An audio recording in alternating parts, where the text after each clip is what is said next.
आज हम उसी का थर्ड चैप्टर प्लानिंग पढ़ेंगे। अभी तक मैंने प्लानिंग को एक मैनेजमेंट के पार्ट के तौर पे देखा था। फर्स्ट चैप्टर में इसके बारे में हमने जस्ट इंट्रोडक्शन टाइप लिया था और एक छोटी सी हमें डेफिनेशन दी गई थी। लेकिन अब थर्ड चैप्टर में आप देख सकते हैं पूरा चैप्टर ही किसके ऊपर बेस्ड है, प्लानिंग के ऊपर बेस्ड है। तो इस थर्ड चैप्टर में पहले तो पढ़ेंगे कॉन्सेप्ट ऑफ प्लानिंग, प्लानिंग का कॉन्सेप्ट क्या है, ठीक है। फिर डेफिनेशन कौन कौन सी है, कैरेक्टरिस्टिक कौन कौन सी दी गई है हमें प्लानिंग की, ठीक है। इन सब चीजों के बारे में पढ़ेंगे। फिर हमें बताया जाएगा टाइप्स ऑफ प्लान, कौन कौन से टाइप के प्लान होते हैं, ठीक है। प्रोसेस क्या है प्लानिंग का, एलिमेंट्स ऑफ प्लानिंग, प्लानिंग में कौन कौन से एलिमेंट्स इंक्लूडेड है, ठीक है।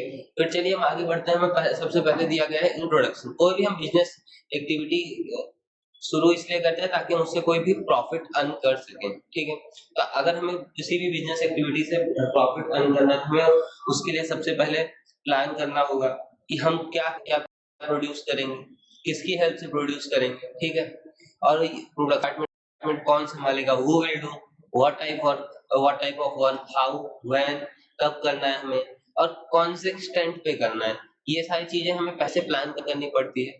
और प्लानिंग को हम फोरकास्टिंग द फ्यूचर भी कह सकते हैं। प्लानिंग क्या है, फ्यूचर को प्रेजेंट में फोरकास्ट करते हैं कि अगर हम ऐसा करेंगे तो हमारा फ्यूचर ऐसा होगा, ठीक है। अगर हम एक कोई भी प्रोडक्शन यूनिट डालते हैं, उस प्रॉपर प्लानिंग के साथ आगे बढ़ते हैं, तो हम हमें फ्यूचर में को फोरकास्ट कर सकते हैं कि हमारी कंपनी क्या करेगी, प्रॉफिट अर्न करेगी, ठीक है।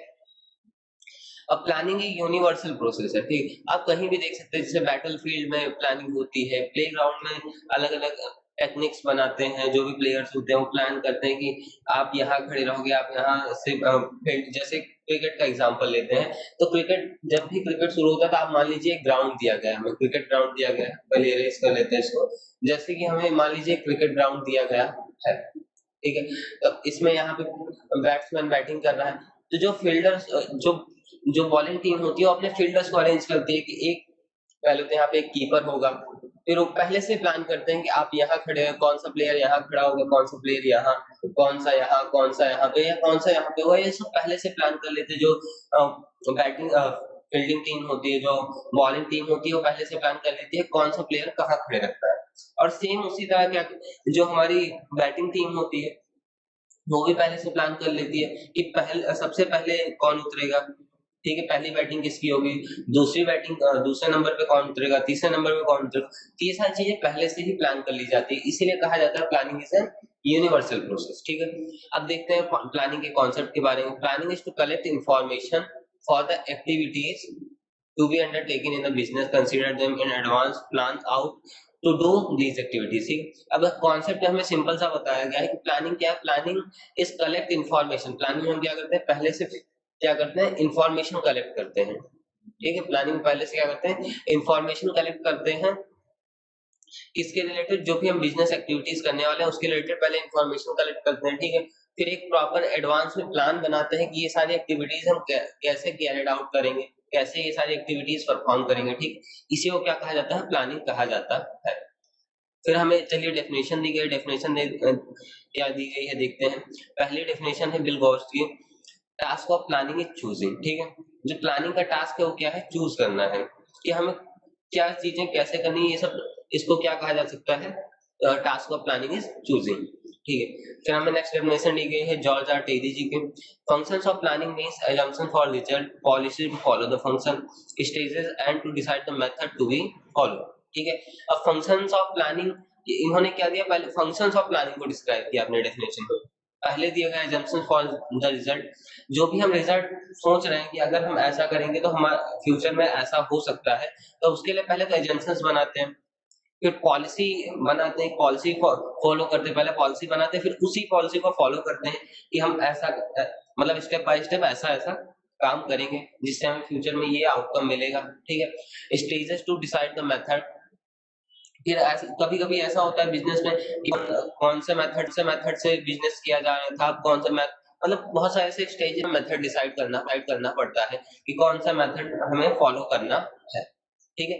तो वही जॉर्ज आर टेरी जी ने समझाया कि function of planning means assumption for result. आप अंडरलाइन कर लीजिएगा, आपको कहीं भी अगर पूछा जाता है डेफिनेशन ऑफ प्लानिंग तो आपको क्योंकि ये पहली वाली अगर आप डेफिनेशन लिखते हैं तो कोई कोई टीचर ऐसे होते हैं जो कट कर देते हैं क्योंकि ये बहुत ज्यादा छोटी डेफिनेशन है, ठीक है। फिर हमें लास्ट पॉइंट दिया गया, planning is an intellectual process to achieve goal. फिर ये भी आप डेफिनेशन नहीं मान सकते, लेकिन इसको आप इंफॉर्मेशन मान के चलिए, आपको डेफिनेशन में कंसीडर मत कीजिए। प्लानिंग एक इंटेलेक्चुअल प्रोसेस है अपने गोल को अचीव करने के लिए, सिंपल सा बताया गया है। फिर कैरेक्टरिस्टिक्स दी गई हैं किसकी, प्लानिंग की। चलिए देखते हैं कैरेक्टरिस्टिक्स क्या क्या है। प्लानिंग क्या है, यूनिवर्सल प्रोसेस है। प्लानिंग एक यूनिवर्सल प्रोसेस है। प्लानिंग हर जगह पाया जाता है, present in every field like business, politics, religion and social field. कहीं जितने फील्ड्स हैं उसमें हर फील्ड, जितने भी फील्ड्स है आप मान सकते हैं सभी फील्ड्स में प्लानिंग पाया जाता है, इसलिए इसको यूनिवर्सल प्रोसेस कहा जाता है। प्राइमरी फंक्शन, कोई भी बिजनेस ऑर्गेनाइजेशन है, कोई भी मैनेजमेंट है, वो किससे स्टार्ट होता है, प्लानिंग से स्टार्ट होता है। अगर हम प्लान ही नहीं करेंगे, बिना प्लान किए कुछ करेंगे तो क्या होगा, हमारा जो भी बिजनेस है वो फेल हो जाएगा, या जो भी हम प्लान, जो भी एक्टिविटी हम करने जा रहे हैं वो एक्टिविटी के चांसेस बढ़ जाते हैं कि वो फेल हो जाए। ठीक है, इसलिए प्लानिंग को प्राइमरी फंक्शन कहा गया। और प्लानिंग मैनेजमेंट जो है वो पहले प्लानिंग करता है, फिर अपने अदर फंक्शंस को स्टार्ट करता है, इसलिए मैनेजमेंट का पहला फंक्शन कौन सा होता है, प्लानिंग। ठीक है, इसलिए आपको सबसे पहले प्लानिंग के बारे में चैप्टर दिया गया, फिर दूसरे फंक्शन के बारे में आपको चैप्टर मिलेगा, फोर्थ चैप्टर, फिर फिफ्थ चैप्टर, फिर सिक्स चैप्टर, ऐसे करके आपको चैप्टर्स मिलेंगे मैनेजमेंट के फंक्शन के बारे में। तो वही हमें बताया गया, प्लानिंग क्या है, प्राइमरी फंक्शन है मैनेजमेंट का। फिर कॉन्शियस एंड मेंटल प्रोसेस। अब कॉन्शियस एंड मेंटल प्रोसेस कैसे है प्लानिंग, हम ये समझते हैं। जब भी हम प्लान करते हैं तो हम क्या करते हैं, पहले सोचते हैं, अच्छे से डिसीजन लेना होता है, हमें कॉन्शियसनेस रखनी होती है कि अगर हम प्रॉपर डिसीजन नहीं लेंगे, टाइमली डिसीजन नहीं लेंगे, प्रॉपरली प्लान नहीं करेंगे, तो क्या होगा, जो भी हमारा प्लान है वो क्या हो जाएगा, खराब हो जाएगा। जो भी हम प्लान कर रहे थे, जिस चीज के बारे में हम फ्यूचर में एजम्पशंस लगा के बैठे थे कि हमें इतना प्रॉफिट अर्न करके देगा, वो प्रॉपरली अचीव हो पाएगा नहीं। जो भी हमारा गोल है वो टाइमली अचीव नहीं हो पाएगा। इसलिए क्या कहा गया, प्लानिंग को कॉन्शियस एंड मेंटल प्रोसेस भी कहा गया है। ठीक है, क्योंकि हम दिमाग से सोचते हैं, प्लानिंग में ऐसा नहीं होता कि आप कोई वर्क कर रहे हैं, ये टेबल है इसको उठा के यहाँ पे रख दीजिए वर्क हो जाएगा, ऐसा नहीं है। हम फिजिकल वर्क नहीं करते प्लानिंग, प्लानिंग में सिर्फ मेंटल वर्क किया जाता है, वो भी कॉन्शियसली किया जाता है, इसलिए इसको कॉन्शियस एंड मेंटल प्रोसेस कहा गया। फिर फ्लेक्सिबिलिटी, प्लानिंग जो होता है वो रिजिड नहीं होता। Planning contains various calculation and assumptions। Planning में बहुत सारी कैलकुलेशंस और assumptions भी पाई जाती है, इसलिए लेकिन वो प्लानिंग जो है वो रिजिड नहीं होता कभी भी। As per the changing time, जैसे अगर समय चेंज हो रहा है, कुछ बदलाव आ रहा है, जो भी हमने assumptions की थी उसमें कुछ बदलाव आ रहा है, तो हम क्या करेंगे, प्लान चेंज कर सकते हैं। ठीक है, ऐसा नहीं है कि हमें जो पर्टिकुलर प्लान हमने बनाया था हमें वही प्लान फॉलो करना है। तो इसीलिए इसको क्या कहा गया, फ्लेक्सिबिलिटी एक प्लानिंग के कैरेक्टरिस्टिक के तौर पे हमें बताया गया। फ्लेक्सिबिलिटी क्या प्लानिंग की कैरेक्टरिस्टिक है कि अगर कोई जो सिचुएशन हमारी वो चेंज हो जाती है, सर्कमस्टांसेस चेंज हो जाते हैं, तो हम क्या कर सकते हैं, अपने प्लान को चेंज कर सकते हैं। ठीक है, उसके बाद फिफ्थ हमें कैरेक्टरिस्टिक बताई गई, प्रिसाइज। ठीक है, प्लान जो होता है, प्लान जो होना चाहिए हमारा प्रिसाइज होना चाहिए, परफेक्ट होना चाहिए, हमें सारी पहले डिटेल्स इकट्ठा करनी चाहिए। ठीक है, फिर हमें प्रॉपरली टाइम देके प्लान को मतलब एक जब भी हम प्लानिंग कर रहे हो एकदम शांति से सारी चीजों को ध्यान में रखते हुए, जितनी भी assumptions हैं, ठीक है, जो भी प्रोसेस है उन सारी चीजों को ध्यान में रखते हुए हमें प्लानिंग करनी चाहिए, जिससे हमारा प्लान क्या हो, प्रिसाइज हो और परफेक्ट हो। ठीक है, planning is a process for the future, the matter consider planning to be studies exactly. ठीक है, जैसे कि स्टैटिक्स डेटा है, कलेक्टेड इन्फॉर्मेशन, जो भी है, हमें अच्छे से ध्यान में रखते हुए प्लानिंग करना चाहिए। फिर फोरकास्टिंग इज इसेंशियल। ठीक है, जब भी हम प्लानिंग कर रहे होते हैं तो हमें फोरकास्ट करना पड़ता है। कुछ चीजें ऐसी होती है जो हमें अज्यूम करनी पड़ती है कि फ्यूचर जो जैसे अभी है वैसे फ्यूचर में भी रहेंगी। Forecasting is done by considering future uncertainties while the making a plan for the business. Therefore, the forecasting and planning are considered as the first function of a management. ठीक है, फिर हमें बताया गया जो फोरकास्टिंग वो है जो हम फ्यूचर करते हैं। पहले हम प्लानिंग के बेस पे फोरकास्टिंग को समझते हैं। जब भी हम प्लान कर रहे होते हैं हम सोचते हैं क्या, जो अभी रेट है, ठीक है, जैसे आप समझ सकते हैं कोई शुगर इंडस्ट्री है, तो शुगर इंडस्ट्री के जो भी लोग होते हैं, अगर वो प्लान करते हैं कि जब भी शुगर इंडस्ट्री ओपन करने जाते हैं, तो वो सोचते हैं कि जो अभी शुगर केन का रेट है, वो उससे मान लीजिए आप अभी शुगर केन का रेट 20 रुपए केजी है, ठीक है, 20 रुपीज पर केजी है। तो वो लोग क्या प्लान करते हैं, वो फोरकास्ट करते हैं कि अगले नेक्स्ट ईयर हो सकता है 25 हो जाए, ठीक है, लेकिन उससे ज्यादा बढ़ेगा नहीं। अगर मान लीजिए जो 20 रुपीज पर केजी था शुगर केन का रेट, और वो लोग नेक्स्ट ईयर फैक्ट्री डालने वाले हैं। करंट ईयर में क्या था 20 रुपीज, लेकिन नेक्स्ट ईयर में बढ़ के 25 तक उन्होंने फोरकास्ट किया कि 5 रुपए और बढ़ जाएगा, उससे ज्यादा बढ़ेगा नहीं। तो अगर हम नेक्स्ट ईयर फैक्ट्री डालते हैं, सारी कैपिटल इकट्ठा करते हैं, उसी हिसाब से प्लान करते हैं कि 25 पर केजी, क्योंकि रॉ मटेरियल क्या है शुगर फैक्ट्री के लिए, शुगर केन है, तो वो लोग उसी हिसाब से प्लान करते हैं कि हमें इतनी कैपिटल की जरूरत होगी, ये मशीनरीज की जरूरत होगी, ठीक है, हम वर्कर्स को इतनी सैलरी दे पाएंगे, जो भी हमारा ट्रांसपोर्ट का होगा, ट्रांसपोर्ट का खर्चा इतना होगा। ये सारी चीजें वो लोग क्या करते हैं, फोरकास्ट करते हैं कि, क्योंकि प्लान वो करंट ईयर में करना है, वो फैक्ट्री स्टेब्लिश करने वाला है नेक्स्ट ईयर। फैक्ट्री स्टेब्लिश करने में टाइम लगता है, कोई भी यूनिट आपको बनानी है तो आपको टाइम लगता है। तो ही इसलिए बताया गया प्लानिंग। प्लानिंग की एक मेन कैरेक्टरिस्टिक क्या है, फोरकास्टिंग, और फोरकास्टिंग बहुत ज्यादा इसेंशियल होती है, ठीक है। अब अगर फोरकास्टिंग ना करें तो क्या हो सकता है, अगर उन्होंने फोरकास्ट नहीं किया, करंट मार्केट कंडीशन को नहीं देखा, और 20 rupees per KG sugar cane का रेट 100 रुपीज पर केजी हो गया, तो क्या आपको क्या लगता है, वो उनकी जो फैक्ट्री और प्रॉफिट अर्न कर पाएगी, उनकी जो कैपिटल है वो सफिशिएंट हो पाएगी उनकी प्रोडक्शन के लिए? नहीं हो पाएगी। आप सब खुद ही समझ सकते हैं, सीधा 5 गुना हो गया, ठीक है। इसीलिए कहा जाता है कि हमें पहले से फोरकास्ट कर लेना चाहिए फ्यूचर, जब भी हम प्लानिंग कर रहे हो तब, ठीक है। चलिए फिर लिस्ट ऑफ अल्टरनेटिव्स के बारे में बताया गया। हम जब प्लान बना रहे होते हैं तो हमें क्या करना होता है, एक साथ बहुत कम से कम 3-4 प्लान बनाने चाहिए। अगर ये प्लान वर्क नहीं किया तो इसका एक अल्टरनेटिव भी बनाना चाहिए। जैसे कि बताया गया, planning in any field includes the various plans and alternatives. Example, there can be many alternatives to increase the sales of furniture, sales in furniture, like in advertisement, reduction in price, training.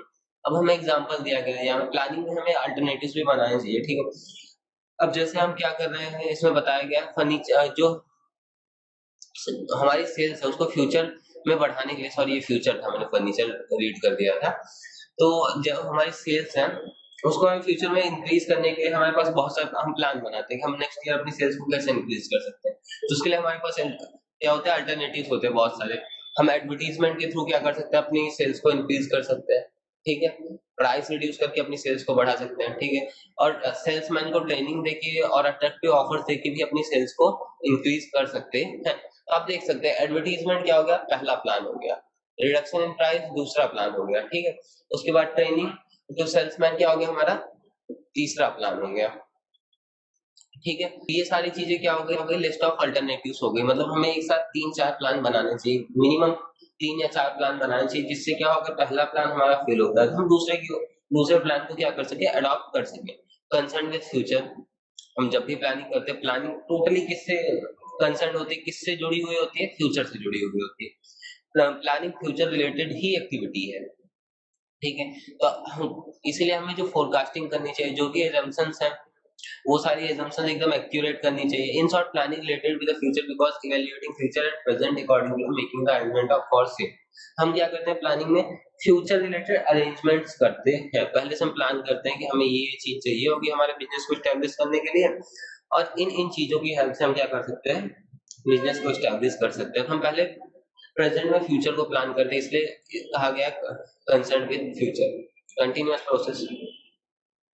अब ये तो समझ ही गए होंगे, planning हमने first chapter second chapter सब में पढ़ा है कि मैनेजमेंट, प्लानिंग, मैनेजमेंट की जितनी भी एक्टिविटीज है वो क्या है, कंटिन्यूअस प्रोसेस। आपको कुछ कुछ पॉइंट तो ऐसे मिलेंगे कि सभी के कैरेक्टरिस्टिक्स में, जितनी भी मैनेजमेंट के फंक्शंस है, जो एक ये लिख सकते हैं कंटिन्यूअस प्रोसेस, ठीक। कोई मैनेजमेंट का फंक्शन है उसमें क्या पूछी जा रही है तो आप लिख सकते हैं, बस आपको क्या होगा, थोड़ा सा डिस्क्राइब करना होगा उस फंक्शन के अकॉर्डिंग। तो जैसे कि हमने पहले फैक्ट्री स्टैब्लिश करते टाइम एक प्लान बनाया, वो हमारा प्लान सक्सेस हो गया, ठीक है। अब हमारी फैक्ट्री रन करने लगी, हमने अच्छा प्रॉफिट भी कमाया। अब हम क्या करेंगे, फिर से एक प्लान बनाएंगे कि अब हम अपने प्रोडक्शन को और भी बढ़ाना चाहते हैं, अपने सेल्स को और भी बढ़ाना चाहते हैं, उसके लिए प्लान बनाएंगे। तो प्लानिंग जो है कंटिन्यूअस प्रोसेस है। एक प्लान एंड हुआ, उसके बाद दूसरा प्लान, फिर से जो हमने बनाया था दूसरा प्लान बनाया, फिर तीसरा, फिर चौथा, फिर पांचवा, ऐसे करके हम प्लान बनाते रहते हैं।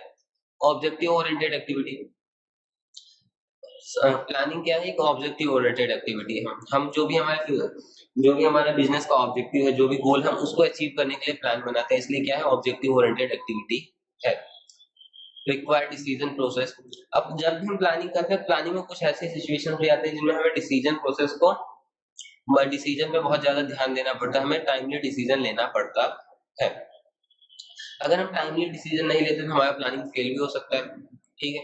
जैसे कि अगर कोई, जैसे हमने पहले प्लान बना, हमने तीन तीन प्लान बनाए थे, आपने मान लीजिए 1, 2 और 3, ठीक है, 3 प्लान बनाए थे। तब तीनों प्लान में हमने क्या किया था, अगर हमें डिसीजन लेना होता है कि अगर हमारा पहला प्लान जो है वो फेल हो, तो हम किसको अडेप्ट करेंगे, दूसरे या तीसरे प्लान में से जो भी हमें सिचुएशन के अकॉर्डिंग बेस्ट लगेगा, हम क्या करेंगे, उसको अडॉप्ट करेंगे। तो इसलिए कहा जाता है प्लानिंग जो है वो डिसीजन प्रोसेस भी है। प्लानिंग की एक मेन कैरेक्टरिस्टिक डिसीजन प्रोसेस को भी बताई गई है, ठीक है। Planning is a vital business and outline for the future. Planning is necessary in every field and the government, private sector और एनी अदर सेक्टर प्लान्स में एक्टिविटी। देखिए बताया गया प्लानिंग जो है एक आउटलाइन है, किसी बिजनेस में एक वाइटल रोल, एक इम्पोर्टेंट रोल प्ले करती है।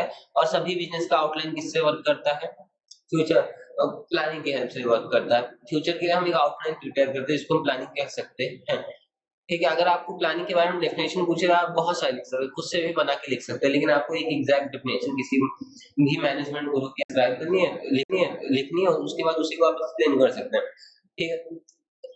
कुछ इंपॉर्टेंस ऑफ प्लानिंग दिए गए हैं यहाँ पे। हमें जो गवर्नमेंट है वो भी प्लान करती है, प्लानिंग गवर्नमेंट ने कमीशन बना दी, एक कमिटी बना दी है जो क्या करती है, हमारी कंट्री के लिए प्लान करती है, प्लानिंग ही करती है, उसको क्या कहा जाता है, प्लानिंग कमीशन कहा जाता है, जो कि हमारी कंट्री के लिए प्लान करती है कि हमारी कंट्री कैसे ग्रो करेगी। फिर इंपॉर्टेंस ऑफ प्लानिंग के बारे में बताया गया, तो पहला इंपॉर्टेंस हमें क्या दिया गया, all activities are done systematically due to planning. Planning के अंदर हम हमारे बिजनेस को एक सिस्टमैटिक मैनर में कर सकते हैं।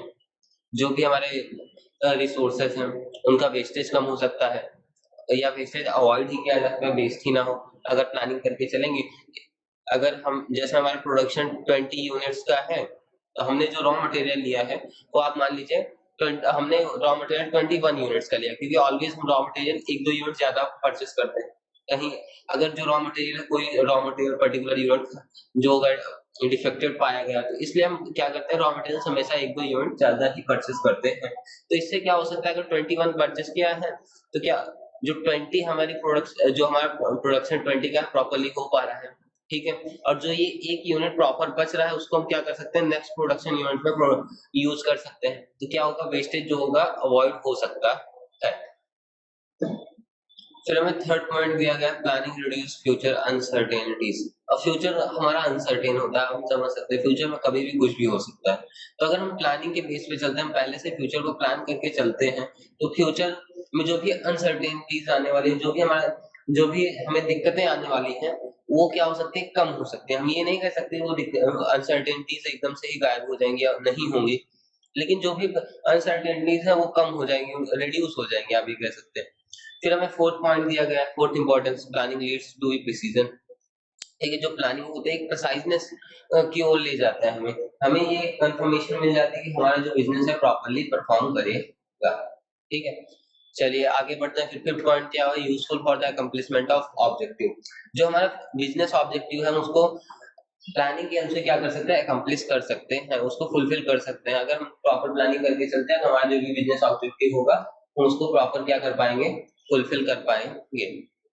उसके बाद 6 पॉइंट दिया गया, smoothness in other managerial function. अगर हम प्लानिंग करके चलते हैं तो हमारे जो भी अदर मैनेजरियल फंक्शंस हैं उनमें स्मूथनेस आ जाती है, ठीक है, वो इजीली हो पाते हैं, ठीक है। फिर 7 पॉइंट दिया गया, 7 इंपॉर्टेंस क्या दिया गया, planning increase the employees cooperation. अगर एक प्लानिंग होगा, ठीक है, किसी भी बिजनेस में हम प्लान करके चलते हैं और प्लान सभी वर्कर्स को पता होगा तो एक दूसरे के साथ कोऑपरेट कर पाएंगे कि हाँ आपको ये काम करना है, आपका ये वर्क है, हमें और मेरा ये वर्क है, आप ये वर्क कीजिए, ऐसे कीजिए। तो ये सारी चीजें मतलब एकदम क्लियर होगी, जो भी एम्प्लॉइज हमारे उनके माइंड में सारी चीजें एकदम क्या होगी, क्लियर होगी, तो जिसकी हेल्प से क्या होगा, उनका कोऑपरेशन इंक्रीज होगा, ठीक है। फिर 8 पॉइंट या इफेक्टिव कंट्रोल बिकम्स पॉसिबल। जो कंट्रोल हमारी कंपनी में बिजनेस यूनिट पे कंट्रोल होता है वो एक इफेक्टिव कंट्रोल पॉसिबल हो पाएगा, ठीक है। चलिए आगे बढ़ते हैं ना, हमें 9 पॉइंट क्या दिया है, प्लानिंग कोऑर्डिनेट्स वेरियस एक्टिविटीज। ठीक है, प्लानिंग क्या करता है, जो भी हमारे बिजनेस की एक्टिविटीज है उनके साथ क्या करता है, कोऑर्डिनेट करता है। उसके बाद लिमिटेशंस ऑफ प्लानिंग के बारे में बताया गया है। अब जैसे आपने देखा था कैरेक्टरिस्टिक्स, वैसे कैरेक्टरिस्टिक को बस थोड़ा-सा क्या कर दिया, उल्टा कर दिया गया है। और यहाँ पे पहले हमें लिमिटेशन थोड़ा-सा इंट्रोडक्शन दिया गया। प्लानिंग यूनिवर्सल प्रोसेस है। कोई फील्ड बिना प्लानिंग के वर्क नहीं कर सकती। वही सारी चीजें बताई गई हैं। पहली हमें लिमिटेशन क्या दी गई है, अनसर्टेन फ्यूचर। ठीक है, जब भी हम प्लानिंग करते हैं तो हमें एक चीज तो पहले से ही मान के चलनी होती है, जो फ्यूचर है हमारा वो कैसा है, अनसर्टेन है। ठीक है, हम फ्यूचर को पहले से प्रिडिक्ट तो कर रहे हैं, लेकिन ऐसा ऐसा भी हो सकता है जो हमने प्रिडिक्शन किया वो गलत हो। इसलिए क्या कहेंगे, अनसर्टेन फ्यूचर का लिमिटेशन। फ्यूचर में कुछ भी हो सकता है। फिर सेकंड पॉइंट दिया गया एक्सपेंसिव प्रोसेस। प्लानिंग के लिए हमें बहुत तरह के एक्सपर्ट्स को बुलाना पड़ता है, तो कभी-कभी ये होता है कि वो उनकी फीस जो होती है बहुत ज्यादा हाई होती है। ठीक है, तो उनकी फीस जो हाई होती है उसके लिए हमें इसलिए क्या कहा जाता है, एक्सपेंसिव प्रोसेस। हम अगर कभी-कभी तो ऐसा होता है, कुछ प्लानिंग ऐसे हो जाती है कि जो प्लान है उससे जो आउटकम निकलने वाला है वो कैसा होता है, वो उससे ज्यादा चीपर हो जाता है जितनी फीस पे की गई है हमें। मतलब जो प्रॉफिट है वो कभी-कभी मिनिमाइज हो जाता है, उस प्रॉफिट से ज्यादा तो हमने फीस पे कर दी होती है प्लानिंग के लिए। जो भी एक्सपर्ट्स को हम क्या करते हैं, हायर करके उनको फीस ज्यादा पे कर देते हैं। इसलिए प्लानिंग को एक एक्सपेंसिव प्रोसेस भी कहा गया है। टाइम कंज्यूमिंग प्लानिंग जब भी हम करते हैं टाइम कंज्यूम करता है, क्योंकि उससे उसके लिए पहले से हमें कलेक्शन ऑफ नेसेसरी इंफॉर्मेशन, फिर उनको क्लासिफाई करना होता है, फिर एनालाइज करना होता है, फिर इंटरप्रेट करना होता है। जो भी हमारे बिजनेस से रिलेटेड इंफॉर्मेशन पहले तुम उनको कलेक्ट करो, फिर क्लासिफिकेशन करो कि ये इंफॉर्मेशन ऐसे होगी, अगर ये ऐसा है तो ये ऐसा होगा फ्यूचर में। फिर उनसे इंटरप्रिटेशन निकालना पड़ता है। फिर प्लानिंग के लिए अल्टरनेटिव्स भी बनाना पड़ते हैं। मतलब ऐसा नहीं है कि सिर्फ आपने एक प्लान बना लिया वही वर्क कर रहा है, ऐसा नहीं। आपको कम से कम 2 या 3 प्लान बनाने होते हैं कि अगर ये प्लान फेल हो गया तो हम क्या करेंगे, सेकंड या थर्ड में से जो भी उस टाइम के अकॉर्डिंग अच्छा रहेगा हम दोनों को क्या कर सकते हैं, यूज कर सकते हैं। इसलिए क्या होता है, एक टाइम कंज्यूमिंग प्रोसेस बन जाता है। ये भी एक लिमिटेशन है। फिर फोर्थ पॉइंट दिया गया, प्लानिंग इररिलेवेंट। प्लानिंग जो होती है कभी कभी इररिलेवेंट हो जाती है, क्योंकि प्लानिंग में बहुत सारी अनसर्टेनिटीज होती है, बहुत सारी क्या होती है, परेशानियां होती है, बहुत सारी दिक्कतें आती है। Planning becomes irrelevant due to time circumstances for factors affecting the business unit in case the planning is liable to fail. कभी कभी एकदम इनरेलेवेंट हो जाती है, आप ये समझ सकते हैं प्लानिंग फेल हो जाती है। हम प्रोडक्शन शुगर केन का शुगर हम प्रोडक्शन क्या कर रहे हैं, शुगर का प्रोडक्शन कर रहे हैं, हमारी यूनिट क्या है, हम शुगर इंडस्ट्री हमने डाली हुई है। और कभी पता चला उस साल क्या हो गया, सूखा पड़ गया, कहीं पे शुगर केन ही नहीं होगा। ठीक है, या शुगर केन का जो प्राइस था वो बहुत ज्यादा हाई चला गया, प्रोडक्शन बहुत कम हुआ इसलिए शुगर केन का प्राइस बहुत ज्यादा हाई चला गया। तो हमारी जो भी प्लानिंग थी कि इस साल हम इतने टन शुगर केन खरीदेंगे, उससे इतने टन क्या नाम है शुगर का प्रोडक्शन करेंगे, वो सारी क्या होगी, इनरिलेवेंट होगी, क्योंकि हमें भी नहीं पता कि फ्यूचर में क्या हो सकता है। इसलिए इसको एक लिमिटेशन ये भी बताई गई है कि इररिलेवेंट भी हो सकती है, कभी कभी हमारी प्लानिंग फेल भी हो सकती है। Tends towards rigidity. हमने पढ़ा था प्लानिंग रिजिड नहीं है, ठीक है, प्लानिंग कैसी है, फ्लेक्सिबल है, लेकिन कभी कभी क्या होता है एकदम रिजिडिटी की ओर चली जाती है। ठीक है, if any adverse situation occurs the manager और employee do not take the risk of deviating from the plan. ठीक, कभी कभी क्या होता है, कोई सिचुएशन में थोड़े चेंजेस आते हैं, तो जो मैनेजर्स और एम्प्लॉयज होती है वो सोचते हैं कि अगर हम प्लान चेंज कर देते हैं, जो हमने अल्टरनेटिव्स बना के रखे हुए हैं उनका यूज करते हैं, तो क्या हो सकता है, हमारा जो फ्यूचर है और भी अनसर्टेन हो सकता है, और भी दिक्कतें हमें आ सकती हैं। इसे तो क्या करते हैं, प्लान चेंज करने के लिए डिसीजन नहीं लेते हैं। इसलिए क्या कहा है, कभी कभी प्लान रिजिड हो जाता है। ठीक है, कि वही प्लान हमें फॉलो करना है, जो भी होगा देखा जाएगा। ठीक है, चलिए आगे बढ़ते हैं। ये अनसर्टेनिटी ऑफ एक्सटर्नल फैक्टर। अब इंटरनल फैक्टर्स को तो हम मैनेज कर सकते हैं, लेकिन कुछ बिजनेस को ऐसे फैक्टर्स होते हैं जो एक्सटर्नली क्या करते हैं, अफेक्ट करते हैं। ठीक है, तो उनको हम क्या कर सकते हैं, उनको हम मैनेज नहीं कर सकते हैं। अब जैसे कि एक्सटर्नल फैक्टर्स है जो बहुत चेंज होते रहते हैं। ठीक है, एक्सटर्नल फैक्टर्स से आप समझ सकते हैं कि गवर्नमेंट पॉलिसी, अगर गवर्नमेंट ने कोई नई टैक्स पॉलिसी ला दी जिससे बिजनेस को क्या प्रॉफिट, जो भी प्रॉफिट था वो बहुत कम हो गया, या कोई ऐसी पॉलिसी ला दी कि जिससे जो आपका बिजनेस है वही बंद करना पड़ा। ठीक है, तो उससे क्या होता है कि हमें बहुत ज्यादा लॉस हो सकता है। हमने जो भी प्लानिंग करके रखी थी वो हमारी क्या हो सकती है, फेल हो सकती है। इसीलिए क्या कहा गया, अनसर्टेनिटी ऑफ एक्सटर्नल फैक्टर्स कहा गया। जो भी एक्सटर्नल फैक्टर्स हम उनको नहीं संभाल सकते। That hinders the success of planning. Hinder मतलब होता है बाधा, ठीक है, किसी चीज में बाधा आना। तो प्लानिंग के मार्ग में ये बाधा बन जाता है जो एक्सटर्नल फैक्टर होते हैं। एक इनकम्प्लीट इंफॉर्मेशन, जब भी हम प्लानिंग कर रहे हो, ये मेन पॉइंट आप ध्यान दीजिएगा, जब भी हम प्लानिंग कर रहे हैं, हमें जितनी भी इंफॉर्मेशन सब प्रॉपरली कलेक्ट करनी चाहिए, उसको एनालाइज करना चाहिए, फिर इंटरप्रेट करना चाहिए। अगर कभी कभी क्या क्या होता है, हमने प्लानिंग तो की, इंफॉर्मेशन भी कलेक्ट की, लेकिन कुछ ऐसी मेन इंफॉर्मेशन है जो हम कलेक्ट करना भूल गए, ठीक है, तो उसकी वजह से क्या हो सकता है कि इंफॉर्मेशन इनकम्प्लीट रहेगी, इंफॉर्मेशन इनकम्प्लीट या अनक्लियर रहेगी, तो जो भी हम प्लानिंग करेंगे वो भी कैसी होगी, अनसर्टेन होगी। अब जब इंफॉर्मेशन ही हमारे पास गलत है, तो हम उसके रिलेटेड प्लान करेंगे, तो जो फ्यूचर में जो एक्टिविटी, जो भी हमने ऑब्जेक्टिव डिसाइड किया, वो अचीव होने वाला है, नहीं होने वाला, आप सिंपल सा समझ सकते हैं। इसलिए कहा गया है कि इनकम्प्लीट इंफॉर्मेशन नहीं होनी चाहिए। कभी कभी बिजनेस में इनकम्प्लीट इंफॉर्मेशन की वजह से भी प्लानिंग फेल हो जाती है। Restriction on employees creativity. Planning में क्या होता है, रिस्ट्रिक्शन होता है एम्प्लॉयज की क्रिएटिविटी का। एम्प्लॉयज क्या कर सकते हैं, अपने हिसाब से प्लान नहीं कर सकते, अपनी क्रिएटिविटी नहीं दिखा सकते। क्यों? जो भी मिडिल लेवल या अपर लेवल के जो भी लोग हैं, उन्होंने जो प्लान किया होता है उसी प्लान को फॉलो करना पड़ता है, ठीक है। इसलिए इसमें क्या होता है, रिस्ट्रिक्शन ऑन एम्प्लॉयज क्रिएटिविटी भी कहा गया। यूज ऑफ फॉल्टी मेथड, जो भी फॉल्टी मेथड्स हैं, कभी कभी क्या होता है, हम प्लानिंग तो करते हैं, लेकिन प्लानिंग में कुछ ऐसे मेथड्स का यूज कर लेते हैं जो जिनकी हेल्प से हमारी जो प्लानिंग है वो क्या हो जाती है, फेल हो जाती है। इसलिए जब भी हम प्लानिंग कर रहे हैं, हमें प्रॉपर इंफॉर्मेशन कलेक्ट करनी चाहिए, मेथड्स की इंफॉर्मेशन कलेक्ट करनी चाहिए, प्रॉपर एप्रोप्रिएट मेथड फॉलो करना चाहिए, और हमें अवॉइड करना चाहिए फॉल्टी डिसीजन ना हो पाए। अगर फॉल्टी डिसीजन हो जाता है तो हमारा प्लान फेल हो सकता है, या फॉल्टी मेथड फॉलो कर देते हैं, वही बताया गया। फिर प्रोसेस ऑफ प्लानिंग के बारे में बताया गया है। अब जब भी हम प्लानिंग करते हैं तो उसका प्रोसेस क्या होगा, तो सबसे पहला प्रोसेस हमें बताया गया डिटरमाइनिंग ऑब्जेक्टिव। सबसे पहले तो हमें क्या करना पड़ता है, अपना जो बिजनेस का ऑब्जेक्टिव है उसको क्या करना पड़ता है, डिटरमाइन करना पड़ता है, ठीक है। फिर दूसरा बताया क्लैरिफाइंग प्लानिंग प्रीमिसेस। अब प्लानिंग जो कर रहे हैं उसके लिए प्लानिंग प्रीमिसेस, प्रीमिसेस मतलब आप समझ सकते हैं क्या, जो भी assumptions ले रहे हैं हम, ठीक है, वो एकदम क्लियर होने चाहिए। क्लैरिफिकेशन, जो भी हमारा ऑब्जेक्टिव है, जो भी assumption है, जो भी हमारा गोल है, वो सब एकदम क्लियर होना चाहिए, सारी चीजें एकदम क्लियर होनी चाहिए, जिसके बेस पे अब यहाँ पे आपको मीनिंग भी दिया गया है। प्रीमिसेस मींस assumption और फोरकास्टिंग, जो भी हमारी प्रीमिसेस है, जो भी assumption है, वो एकदम क्लियर होनी चाहिए।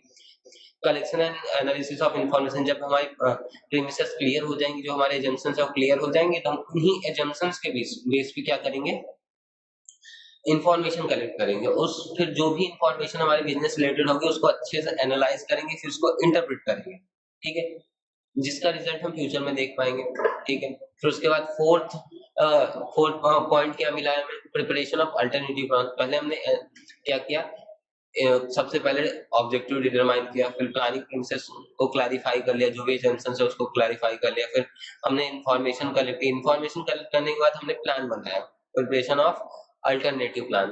पहले तो हमने फिर पहले प्लान बनाया, फिर हमने जो प्लान बनाया उसका अल्टरनेटिव भी बनाना पड़ता है, प्रिपरेशन ऑफ प्लान। यहाँ पे आप एक पॉइंट आप ये अपने हिसाब से याद रख सकते हैं, यहाँ पे एक पहले प्रिपरेशन ऑफ प्लान होगा, प्रिपरेशन ऑफ प्लान, ठीक है, प्रिपरेशन ऑफ प्लान आ गया आपका एक पॉइंट, ठीक है। ये आप याद रखिएगा, अगर नहीं इसमें नहीं दिया गया तो आपको लिखने की जरूरत नहीं है, बस आपके क्लैरिफिकेशन के लिए, ताकि जो ये जो प्रोसेस है वो आपको आप लिंक कर पाए, ठीक है। उसके बाद जब हमने इंफॉर्मेशन कलेक्ट की, उसके बाद प्लान बना लिया, तो हम उससे उस प्लान का क्या करना चाहिए, अल्टरनेटिव भी बनाना चाहिए। अगर हमने एक प्लान बनाया है तो हमें दूसरा भी उसका अल्टरनेटिव बनाना चाहिए कि अगर ये फेल हुआ तो हम अल्टरनेटिव अडॉप्ट कर पाए फ्यूचर में, ठीक है। उसके बाद इवोल्यूशन ऑफ अल्टरनेटिव्स, ठीक है। अब जितने भी प्लान हमने बनाए, जितने भी प्लान बनाए हैं, अल्टरनेटिव्स मतलब first plan, second plan, third plan, जितने भी प्लान हमने बनाए सबका क्या करेंगे, इवैल्यूएशन करेंगे, इवैल्यूएट करेंगे कौन सा प्लान जो है वो ज्यादा एप्रोप्रिएट रहेगा, ठीक है, कौन सा प्लान ज्यादा एप्रोप्रिएट रहेगा। तो उसमें से जो भी अप्रोप्रिएट हमें सिचुएशन के अकॉर्डिंग लगता है तो हम उसको क्या कर लेंगे, करंटली सिलेक्ट कर लेंगे, और बाकी दो को अल्टरनेटिव में हम डाल देंगे कि अगर ये वाला फेल होता है तो बाद में फिर इन दोनों का यूज करेंगे, ठीक है। चलिए आगे बढ़ते हैं हम नेक्स्ट पॉइंट में देखते हैं क्या दिया गया नेक्स्ट पेज पे। Selection of the best alternative. फिर हम जब इवेल्युएट कर रहे हैं, हमने इवेल्युएट कर लिया कि जो, तो उससे हमें पता चल जाएगा बेस्ट अल्टरनेटिव कौन सा है, कौन सा प्लान सबसे अच्छा है, तो उसका क्या करेंगे, इवेल्युएशन करेंगे। इवेल्युएशन करने के बाद उसका सिलेक्शन करेंगे, फिर उस बेस्ट अल्टरनेटिव को क्या करेंगे, सिलेक्ट कर लेंगे और उसी को फॉलो करेंगे हम। Formulation of evaluation of subsidiary plan. फिर क्या करते हैं, सब्सिडियरी प्लान भी लास्ट सेकंड पॉइंट में दिया गया है, सबसे बनाते हैं, ठीक है। एक जो मेन प्लान होता है उसको, उसका एक सपोर्टिंग प्लान भी होता है। एक जो मेन प्लान है इसके अंडर भी क्या होंगे, कुछ सपोर्टिंग प्लान्स भी होंगे, जैसे 1 2, ये क्या है, इनको क्या कहा जाता है, सब्सिडियरी प्लान्स कहा जाता है, जो कि बेसिक प्लान को क्या करते हैं, सपोर्ट करते हैं। जैसे कोई कार मैन्युफैक्चरिंग कंपनी है, अब उसको डिसीजन लेना है कि जो मेन एम क्या, मेन काम क्या है, उसका कार बनाना, ठीक है, उसका काम क्या है, कार बनाना। तब उसको डिसीजन लेना है कि जो कार के टायर्स होंगे वो बनाने हैं या क्या करने हैं, परचेस करने हैं मार्केट से। तो ये क्या होगा, उसके लिए सब्सिडियरी वर्क होगा, क्योंकि मेन काम उसका कार बनाना है तो कार बनाएगी। लेकिन अब जो टायर्स हैं, ठीक है, जो टायर्स हैं उसको क्या करना है, उसको उन्हें परचेस करना है या क्या करना है, प्रोड्यूस करना, वो उनके लिए क्या होगा, सब्सिडियरी वर्क हो गया। उसके लिए जो भी प्लान बनाएंगे वो लोग, वो क्या हो जाएगा, सब्सिडियरी प्लान हो जाए। फिर जो भी हम सब्सिडियरी प्लान बनाएंगे उसको इवेल्युएट करेंगे, इवेल्युएट करने के बाद उसको सिलेक्ट कर लेंगे, ठीक है, ये आपके लिए बेस्ट रहेगा। उसके बाद हमें थर्ड टॉपिक दिया गया types of planning. Types of planning में हमें स्टैंडिंग प्लान के बारे में बताया गया, स्ट्रेटेजिक प्लान के बारे में बताया गया है, उसके बाद ऑपरेशनल प्लान के बारे में बताया गया है, और देखते हैं हमें लास्ट में सिंगल यूज प्लान के बारे में बताएगा, और लास्ट क्या बताया गया, कंटिजेंसी प्लान। तो इसका एक शॉर्ट फॉर्म आप लिख सकते हैं, क्या लिख सकते हैं याद करने के लिए, S S T O, S S T O, उसके बाद S S T O S C, ठीक है, S S T O S C. तो आप इससे क्या कर सकते हैं, सारे प्लान सीक्वेंस वाइज याद कर सकते हैं। चलिए हम देखते हैं पहला प्लान हमें क्या दिया गया है, ठीक है। चलिए हम पढ़ते हैं स्टैंडिंग प्लान के बारे में।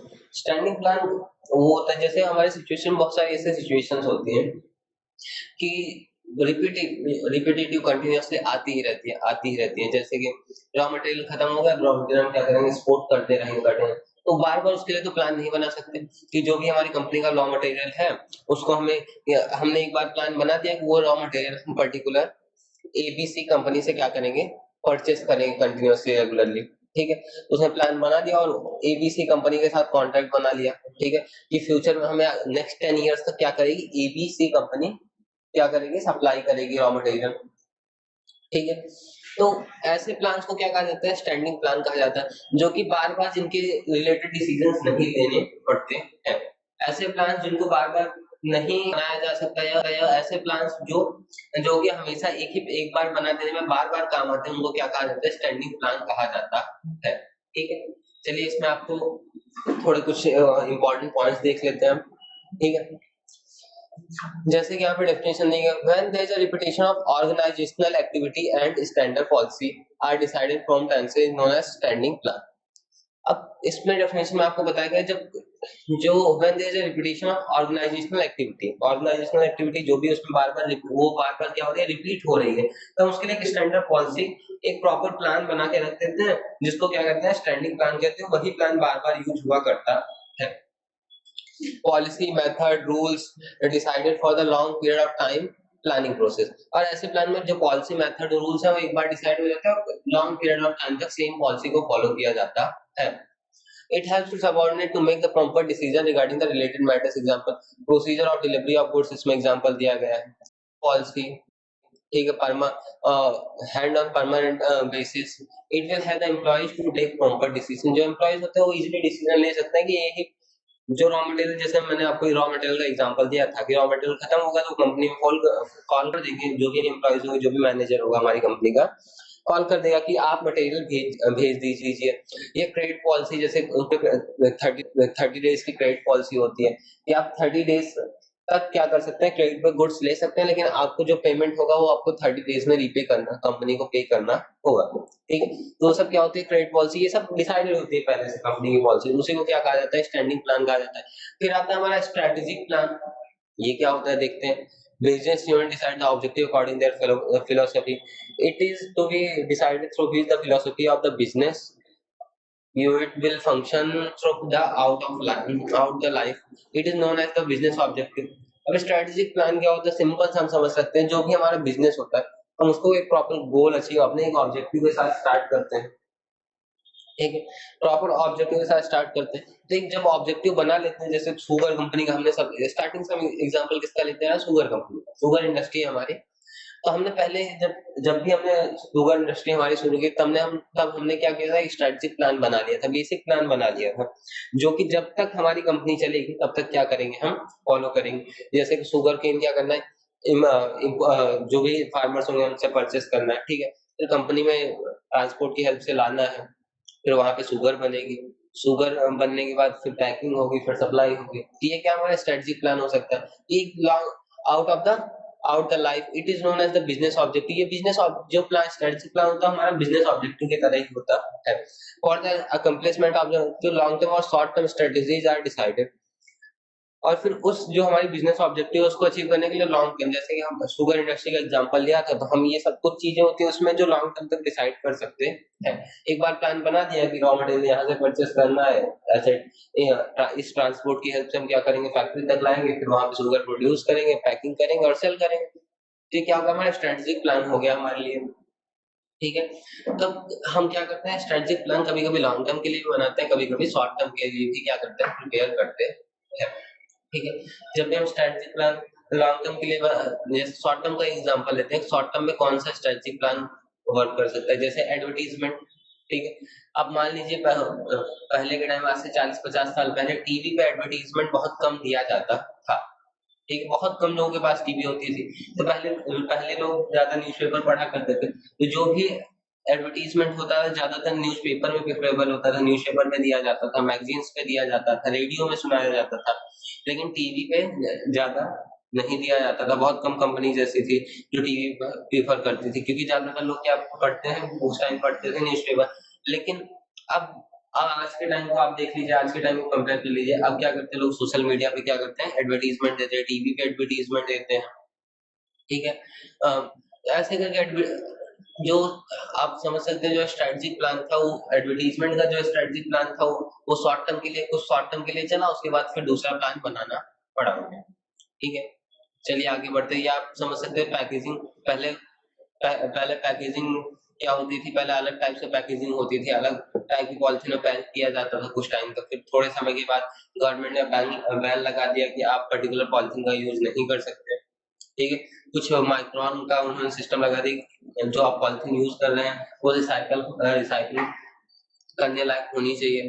तो उन सब चीजों में छोटी-छोटी चीजों में चेंजेस आता रहता है। उसको शॉर्ट टर्म के लिए, उसमें भी हम शॉर्ट टर्म के लिए स्ट्रेटेजिक प्लान यूज कर सकते हैं, ऐसा कहा जा सकता है।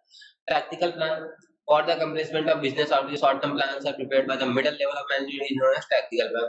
अब जो भी हमारा बिजनेस मेन ऑब्जेक्टिव है, हमारे हमारे बिजनेस का, आप मान लीजिए, उसको अचीव करने के लिए जो भी हम छोटे-छोटे रेगुलर बेसिस पे, आप समझ सकते हैं, रेगुलर या मंथली बेसिस पे प्लान बनाएंगे, प्रैक्टिकल प्लान कहा जा सकता है। या शॉर्ट टर्म प्लान कहा जाता है, टैक्टिकल प्लान, या आप उसको शॉर्ट टर्म प्लान्स भी कह सकते हैं। ये उस जो भी हम छोटे-छोटे अपने मेन बिजनेस ऑब्जेक्टिव अचीव करने के लिए प्लान्स बनाते हैं, उनको क्या कहा जाता है। और ये टैक्टिकल प्लान, एक चीज याद रखिएगा, अगर आपको कभी-कभी एमसीक्यू में पूछा जाता है कि टैक्टिकल प्लान कौन बनाता है, तो मिडल लेवल ऑफ मैनेजमेंट बनाते हैं। ठीक है, और जिसका स्पैन मतलब time period less than 1 year होता है, कभी-कभी मंथली देते हैं, कभी-कभी 1 दिन के लिए टैक्टिकल प्लान बनता है। ठीक है, आप समझ सकते हैं। तो इसकी सिंपल सी डेफिनेशन क्या हो जाएगी, हमारा जो मेन बिजनेस ऑब्जेक्टिव है उसको अचीव करने के लिए जो भी हम मिडल लेवल वाले प्लान बनाते हैं उसको क्या कहा जाता है, टैक्टिकल प्लान कहा जाता है। उसके बाद आता है ऑपरेशनल प्लान। ऑपरेशनल प्लान जब भी कोई हमें स्पेसिफिक रिजल्ट ऑब्टेन करना होता है, ठीक है, कोई भी स्पेशल काम आ जाता है, उसके लिए हम क्या करते हैं, ऑपरेशनल प्लान बनाते हैं। ठीक है, जैसे एग्जांपल दिया, मंथली और quarterly production plans are made achievement of the objective. जो मंथली प्रोडक्शन प्लान होता है कि इस मंथ में हम 13,000 यूनिट्स का प्रोडक्शन करेंगे, ठीक है।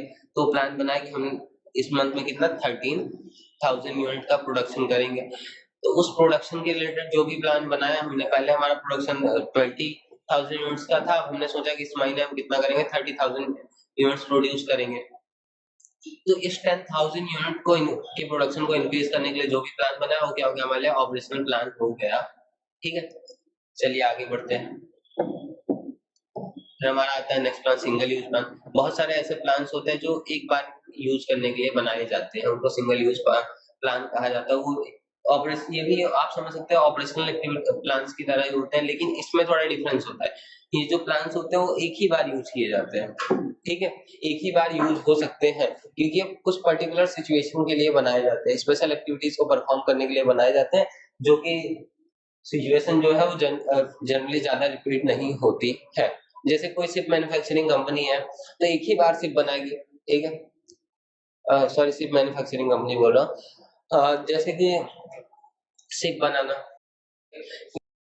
किसी को सिर्फ परचेस करनी है तो एक ही बार सिर्फ परचेस करेगा, रोज रोज नई नई सिर्फ परचेस नहीं करेगा।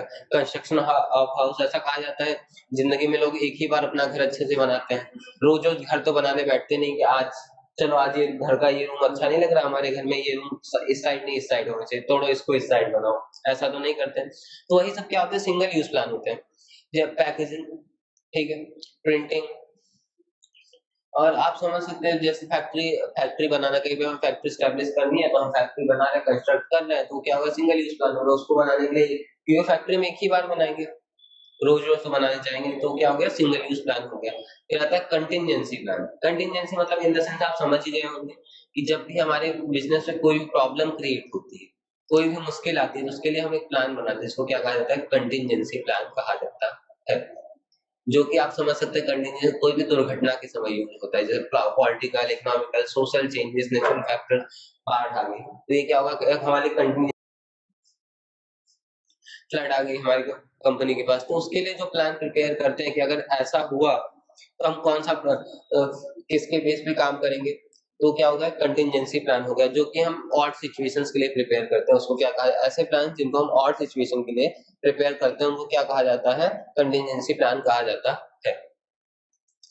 अब लास्ट टॉपिक हमें दिया गया एलिमेंट्स कंपोनेंट ऑफ प्लान। ठीक है, अब यहाँ तक हमें टाइप्स ऑफ प्लान खत्म हो गया। मैंने आपको बताया था क्या शॉर्ट फॉर्म क्या होता है, SST OSC। ठीक है, ये शॉर्ट फॉर्म है टाइप्स ऑफ प्लान के, ये पूछा भी जाता है कई बार। चलिए हम देखते हैं, पहला ऑब्जेक्टिव क्या दिया गया हमें, पहला पॉइंट दिया गया ऑब्जेक्टिव। ठीक है, पहला एलिमेंट क्या है प्लानिंग का, ऑब्जेक्टिव। सबसे पहले तो हमें हमारा ऑब्जेक्टिव डिसाइड करना पड़ता है। ठीक है, कि जो हम क्या करने वाले हैं, अचीव करने वाले हैं, जो हमारे बिजनेस का ऑब्जेक्टिव है, जो भी गोल है, हम पहले डिसाइड करते रहते हैं। The purpose of every business is to determine fulfill the objective। ठीक है, तो प्लानिंग में सबसे पहला एलिमेंट क्या होता है कि हमें अपना ऑब्जेक्टिव डिटरमाइन करना पड़ता है।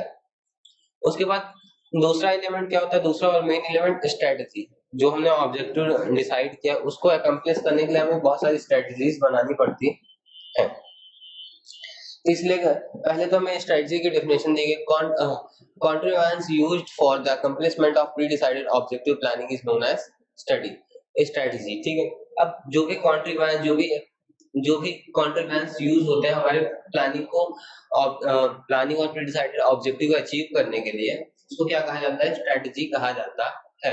जिसके हेल्प से हमारा जो बिजनेस यूनिट है वो कैपेबल बन पाता है और करंट मार्केट सिचुएशन में करंट फैक्टर्स के साथ सर्वाइव कर पाता है, जिससे हमारा और an ideal strategy give a guarantee of success of business. अगर हम एक अच्छी स्ट्रेटजी बना पाते हैं तो हमारा जो बिजनेस है वो गारंटी के साथ क्या होगा, सक्सेस होगा। उसके बाद नेक्स्ट पॉइंट आता है हमारा पॉलिसी। ठीक है, पॉलिसी की डेफिनेशन हम देख लेते हैं। Decision and strategy are decided by the management accomplishment of objective are known as policy. जो भी डिसीजंस मैनेजमेंट लेता है हमारे प्लान को और हमारा जो भी ऑब्जेक्टिव उसके अकम्प्लिशमेंट के लिए जो भी स्ट्रेटजीज बनाता है उसको क्या कहते हैं, हम पॉलिसी कहते हैं। और जो भी कॉन्ट्रीवांसेस यूज होते हैं हमारे बिजनेस अकम्प्लिश करने के लिए उसको क्या कहा जाता है, स्ट्रेटेजी। तो यहाँ पे आप वर्ड ध्यान रखिएगा, स्ट्रेटेजी की अगर आपको डेफिनेशन पूछी जाए तो अगर आपको ये पर्टिकुलर वर्ड याद है तो आप पूरी डेफिनेशन खुद ही लिख सकते हैं कि जो भी कॉन्ट्रीवेंसेस यूज होते हैं किसके हमारे जो बिजनेस ऑब्जेक्टिव्स को अचीव करने के लिए, उसको क्या कहा जाता है, स्ट्रेटेजी कहा जाता है। और पॉलिसी में क्या होता है, जो भी डिसीजंस और स्ट्रेटेजीज हमारी कंपनी हमारे बिजनेस को ऑब्जेक्टिव को अकम्प्लिश करने के लिए बनाती है, उसको क्या कहा जाता है, पॉलिसी कहा जाता है। ठीक है, जैसे एग्जांपल देगा policy of goods, sale of goods on credit, ये सारी चीजें पॉलिसीज। ठीक है, चलिए आगे देखते हैं मेथड्स या प्रोसीजर। अब जब भी हमारी कंपनी क्या करती है, कोई प्लान बनाती है, उसमें कोई पर्टिकुलर मेथड फॉलो करती है, वो पहले से डिसाइड करती है कौन सा प्रोसीजर फॉलो करना है, कौन सा मेथड फॉलो करना है। Method is an arrangement for carrying out the business program strategy depicts the management facing the competition. ठीक, मेथड क्या एक अरेंजमेंट है जिसके बेस पे हम क्या करेंगे, अपने बिजनेस एक्टिविटीज को परफॉर्म करेंगे, जो भी हमारे बिजनेस प्रोग्राम से उनको परफॉर्म करेंगे। ठीक है, उसके बाद एग्जांपल हमें दिया गया, क्या दिया गया, business unit tries to fulfil the objective of annual sale on the basis of figures available of the quarterly sale, it helps to raise the chances of success. ठीक है, जैसे कि इसमें एग्जांपल दिया है, कोई बिजनेस यूनिट है, वो अपनी एनुअल सेल को बढ़ाने के लिए क्या करते हैं, to fulfil the objective of annual sale on the basis of figures available quarterly sale, जो भी हमारी क्वार्टरली सेल है उसको क्या करते हैं, उनकी फिगर नंबर्स को यूज करके क्या करते हैं, अपने एनुअल सेल को ये प्री डिसाइड करती है, या सोचते हैं कि अगर इस मेथड से हम क्वार्टरली सेल्स में जो मेथड यूज किया था, हमने इस क्वार्टर में जो मेथड यूज किया था, वो उस मेथड के बेस में हमारी सेल कैसी हुई, अच्छी हुई है, तो वही पर्टिकुलर मेथड पूरे एनुअल पूरे पूरे through out the year follow करें, तो क्या होगा, हमारी सेल जो है एनुअल सेल बहुत ज्यादा बढ़ जाएगी। यही सारे एजम्पशंस लिए जाते हैं, तो वही बताया गया है मेथड्स और प्रोसीजर। फिर हमारी कंपनी जो होती है कुछ रूल्स भी बनाती है, हमारी जो बिजनेस यूनिट है कुछ रूल्स बनाती है, जैसे कि use of mobile phone during the working hours is prohibited, working hours में मोबाइल फोन का जो यूज है वो प्रोहिबिटेड है। बिजनेस यूनिट का जो भी वर्क प्लेस है वहां पे स्मोकिंग करना मना, ये सारे रूल्स बनाती है, वो जिससे क्या हो, बिजनेस यूनिट जहाँ पे प्रोडक्शन यूनिट है और जो भी हमारे एम्प्लॉयज हैं उनके बीच में क्या हो, एक डिसिप्लिन मेंटेन हो सके। ठीक है, फिर क्या होता है, एक एलिमेंट और बताया गया प्लानिंग का, जब भी हम प्लानिंग कर रहे हैं तो प्लानिंग हमारे हमेशा बजट में होनी चाहिए। अगर प्लानिंग बजट के बाहर चली गई तो हमारा जो भी प्लान होगा वो हम फॉलो ही नहीं कर पाएंगे, सिंपल सा फंडा है। तो जो भी हमारा ऑब्जेक्टिव है वो तो साइड में, पहले तो हम प्लान फॉलो करने के लिए हमारे पास बजट ही नहीं है। प्लानिंग सिर्फ दिमाग, जो हम प्लानिंग बना करते हैं, सिर्फ प्लानिंग करने से कुछ नहीं होता, उसके लिए हमारे पास बजट होना चाहिए, पैसे होने चाहिए, जिससे हम उस प्लान को पर्टिकुलर फॉलो कर सकें। ठीक है, इसलिए budget is used as a tool to control the accomplishment of business objective. ठीक है, जो भी हमारा बिजनेस ऑब्जेक्टिव है उसके लिए बजट एक टूल की तरह वर्क करता है। Different types of budget prepared like capital expenditure budget, sales budget, production budget. और जब भी हम प्लानिंग करते हैं तो हम बहुत सारे अपने बिजनेस के लिए बहुत सारे बजट बनाते हैं। कैपिटल एक्सपेंडिचर कितना होगा, हम कितनी कैपिटल बिजनेस में लाएंगे और उसका यूज करके अपना बिजनेस यूनिट खड़ा करेंगे। उसके बाद सेल्स बजट कितना होगा, कितने की क्रेडिट सेल होगी, कितने की कैश सेल्स होगी, उसके लिए बजट बनाते हैं। प्रोडक्शन बजट, हम कितना बजट यूज करेंगे, प्रोडक्शन करेंगे, प्रोडक्शन कॉस्ट बजट, जो भी प्रोडक्शन कॉस्ट आएगी उसका बजट बनाते हैं। कैश हमारे पास कितना होगा, कैश बजट, इतना कैश हमारे पास होना चाहिए। ठीक है, वो सारी चीजें बजट में इंक्लूड हो जाती है। फिर लास्ट पॉइंट हमें दिया गया है क्या, प्रोग्राम। ठीक है, लास्ट पॉइंट हमें दिया गया program. Program is a sequence of activities to be undertaken by a business unit if the work is done according to program. अब पहले यहाँ पे डिफिनेशन अंडरलाइन कर लीजिए।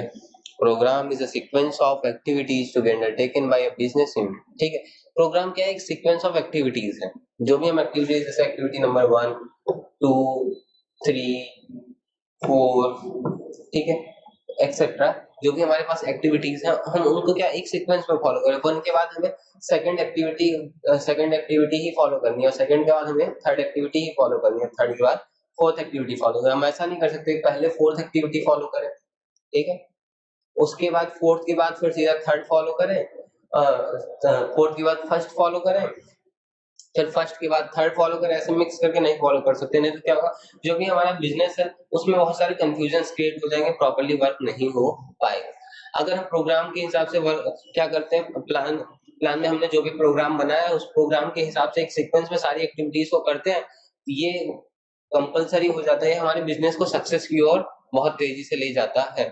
और बहुत जो भी हमारे बिजनेस में डेविएशंस होती हैं उनको फाइंड करके करेक्टिव एक्शंस भी ले सकते हैं कि अगर फर्स्ट के बाद हमने सेकंड फॉलो किए, सेकंड एक्टिविटी में क्या क्या गलतियां हुई उसको ध्यान में रखते हुए हम थर्ड एक्टिविटी को करें, जिससे हम थर्ड एक्टिविटी और अच्छे से परफॉर्म कर पाए।